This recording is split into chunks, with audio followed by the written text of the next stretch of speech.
Part 3, Conquest, Chapter 4. They rested for a half hour. The professor was weary, though he tried hard not to show it. He talked about the swamp gaboons. "I hope you realize what a valuable lesson you all learned just now." Tom said, "You mean about turning the other cheek?" "Yes, that's part of it. There will be many times in your lives, at school and more particularly when you're a grown-up, when people will distract or divert you from what needs to be done. You may even welcome the distraction. But if you use it as an excuse for not doing what you're supposed to do, you can blame no one but yourself. If you truly wish to accomplish something, you should allow nothing to stop you, and chances are you'll succeed." The professor leaned back against the mountain and took a deep breath. "You see, the gaboon's words didn't hurt you, once you resolved not to let them." "They did hurt a bit," Lindy confessed in a small voice. "Yes, but when you remembered your main purpose, you were able to put aside your feelings and concentrate on the important issues." He mopped his brow. "I think we should try to push on." They followed him as he slowly and laboriously climbed the steep and narrow path. The children shuddered as they looked down at the ground, hundreds of feet below. The professor began to act in a way that was very unlike him. He paused frequently, sometimes shielding his eyes and gazing into the distance. Occasionally he mumbled to himself. Once he said quite clearly, "I must remember to pack my red socks." The children could only think that the whole credible search for the whangdoodle had become too great of a strain on their good friend. They clustered around him lovingly in an attempt to encourage him. Ben said, "Look, Professor, how near we are to the castle." They could see now that the pure, transparent crystal was buttressed by huge pillars of milk-white glass. The turrets were like creamy frosting on top of a birthday cake and seemed to be reaching to touch the red sky. Higher and higher they climbed. The altitude made them all short of breath, and the professor gasped and moved more slowly with every step. Suddenly he stopped and leaned against a rock. He shut his eyes. "My dears," he said in a tired voice, "I do not think I can go any farther. You must go on without me." They all spoke at once. "But that's impossible, Professor. We'll never make it without you. We're so close, if you could just try one step at a time." He raised a hand wearily. No, you don't understand." But they wouldn't listen. "We'll help you, Professor. We'll wait for you." Tom said, "Lean on me, sir. Put your whole weight on me. I can take it." Ben ran ahead to a bend in the road. When he turned the corner, he was so staggered by what he saw that for a moment he could not move. Then he raced back to the professor. "Sir, you just have to go on," he cried. "We're there. We're actually there. I found the bridge. It's around the corner. All we have to do is cross over to it and reach the palace. Come and see for yourself. Come on, Professor. You can do it. You can." The children were wild with excitement. Their sheer enthusiasm carried the professor forward. With triumph in his voice, Ben said, "There, you see? See the bridge? We've made it."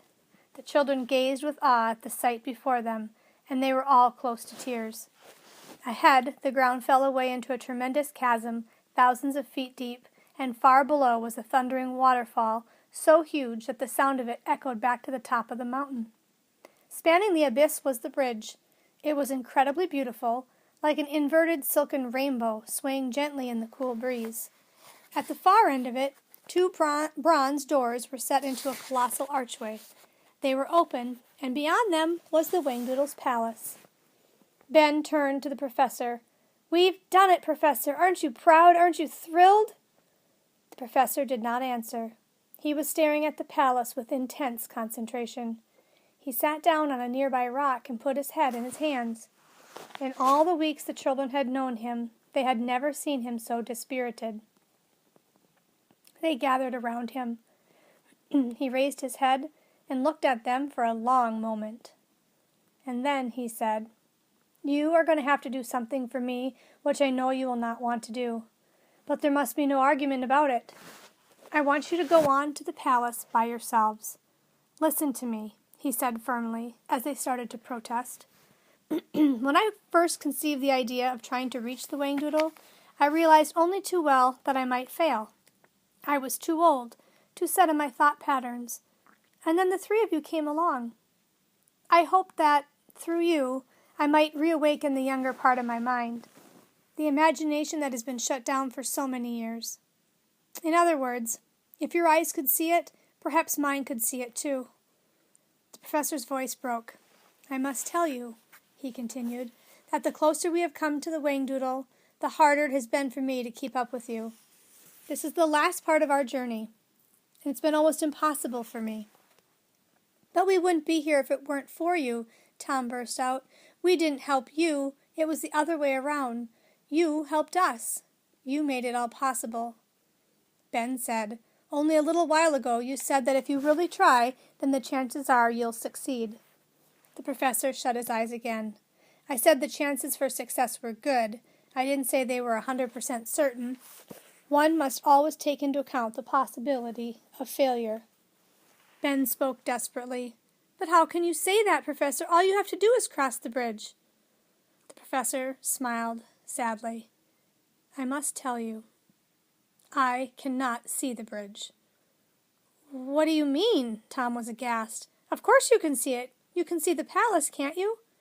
Yes, I've always been able to see it, but seeing how to get to the palace is another matter. For me, the bridge just isn't there, only the chasm. The boys fell silent. Lindy said in a choked voice, You should have had a scrappy cap. She burst into tears and rushed into his arms. I didn't think all this would happen, she sobbed. I just can't bear to think of you not going with us. It's too sad. Are you sure you've tried hard enough? Asked Tom. You must believe me, Tom. I've tried as hard as I can. You know how much I want to see the Whangdoodle. This is simply one of those times in life when, in spite of every effort, one fails. But you mustn't feel sad, because I don't. Without you, I wouldn't have been able to get this far. Ben said determinedly, Professor, I don't care what you say. If you can't go, then I won't either. Tom and Lindy agreed instantly. No, that's right. We won't go without you. The professor blinked hard and said, That's very dear, and just like you. But you will go on, and I will tell you why. Because, for me, it will be the next best thing to being there. I will wait here for you. I shall be perfectly all right. And when you've seen the Whangdoodle, you will come back and tell me all about him. Every single wonderful detail. Now, be off with you. I don't want to see your faces again until you bring me the news of the Whangdoodle. By the way, send him my fondest regards. Tom said sharply, Look at the wiffle bird. What's the matter with her? She had been sitting quietly on the silk supporting rope of the bridge. Now she was strutting up and down stiffly, as if hypnotized. What on earth? The professor rose frantically, looked up, and recoiled in horror. Look out! He shouted. The sky became suddenly dark. The children had a glimpse of a monstrous head with a huge, sharp-pointed beak coming straight towards them. It was the Gyascutus. Too late, the wiffle bird flew into the air. Startled out of her trance, she screamed, Mayday! The children flung themselves clear of the slashing talons. The professor bellowed in dismay. No, he cried. No, no, no. You shall not do this. In desperation, he found strength. As the Gyascutus banked around for another attack, he took a firm grip on his umbrella, and when the huge bird flew past him, he swiped at it with all of his might, giving it a resounding thwack that sent it careening off its course. He yelled to the children, Run! Run to the palace! What about you? Ben cried, horrified. I shall be all right, I promise you. Now go on. The children ran towards the bridge. The professor jumped up and down and waved his arms wildly. Come on, you devil, he called out to the giant bird. Let's see what you're made of, you big, dumb, pea-brained bully. The Gyascutus was diverted by the noisy, dancing figure. It swooped down for another attack. As the children clattered onto the slats of the bridge, the professor put his back to the rock, and using his umbrella as a sword, he fought the monster with the last ounce of his strength. The Gyascutus screamed with outrage. One giant claw reached out for the tired and desperate man. It picked him up as though he were a rag doll and dashed him against the rock. The professor fell to the ground in an unconscious heap. The children were running so hard for the palace they did not see what was happening behind them. Ben was in front with Lindy. Tom was close behind, and the wiffle bird just above his head. They had not realized that the bridge was so long. Their frantic chase made it sway dreadfully, and Lindy gasped as she glimpsed the boiling, foaming river thousands of feet below. "Ben, Ben, don't go so fast," she cried. Her foot slipped between the slats, and she crashed to her knees, crying out in pain. Ben turned to help her, and suddenly screamed with fear, "Look out, Tom!" The Gyascutus was only inches away from Tom. There was a rushing wind that moved the bridge violently from side to side. Ben and Lindy clung desperately to the guide ropes. Tom felt two sharp claws hook into the shoulders of his jacket and was lifted out over the chasm. The wiffle bird went berserk. With a shriek, she rocketed towards the Gyascutus, aiming straight for its eyes. Her brilliant feathers momentarily blinded the monster, and it flapped desperately back over the bridge. Ben scrambled to his feet and flung his arms around Tom's legs just as he passed overhead. The Gyascutus pulled, and Ben hung on with all of his might. The wiffle bird attacked again and again. Sick with fear, Lindy managed to cry, "Undo your jacket, Tom! Get out of it!" Tom heard her. He plucked at the buttons of his coat and raised his arms. He slid out of the sleeves and crashed onto the bridge just as the wiffle bird screamed, "Run for your life!" She flew at the Gyascutus again.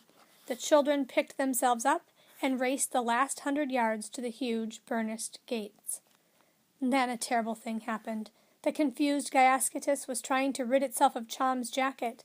The giant wings were thrashing, and the wiffle bird was helplessly caught up in the whirlwind.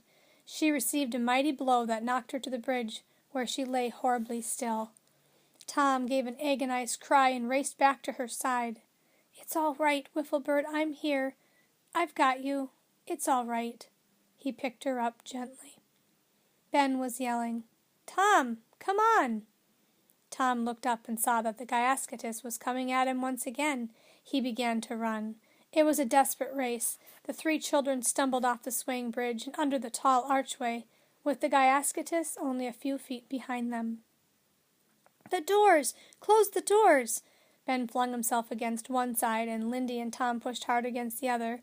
With a mighty clang, the great bronze portals closed, and the enraged Gyascutus slammed into them.